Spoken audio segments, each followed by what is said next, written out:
reason I say this and why there's an analogy to this story is that I see that the government and what's going on in the world right now. And so we can look at what's going on in the world right now, but we can be programmed because whatever we're consuming, we create beliefs and from that, and then we create behaviors of right and wrong in our value system. And we've been sold a dream by whoever that is, by society, by governments, by family, by religion, that is the way it is. If we step outside of that, we're not going to make it. Mm-hmm.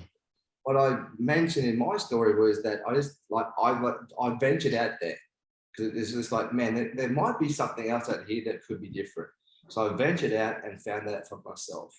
And so for the listeners here that are feeling pressure, that are feeling like there's constraints around you, just remember that we don't have to be the man we were 10 years ago, a year ago, 6 months ago, 5 minutes ago. You can always change who you want to be.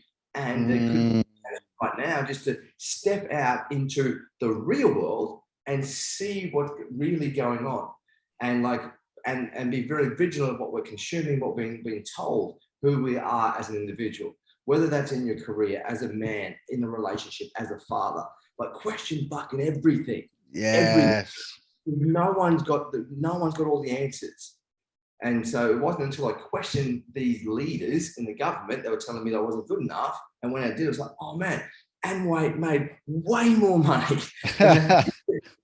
And so, yeah, and then got to a point of like, okay, cool, this is not for me anymore.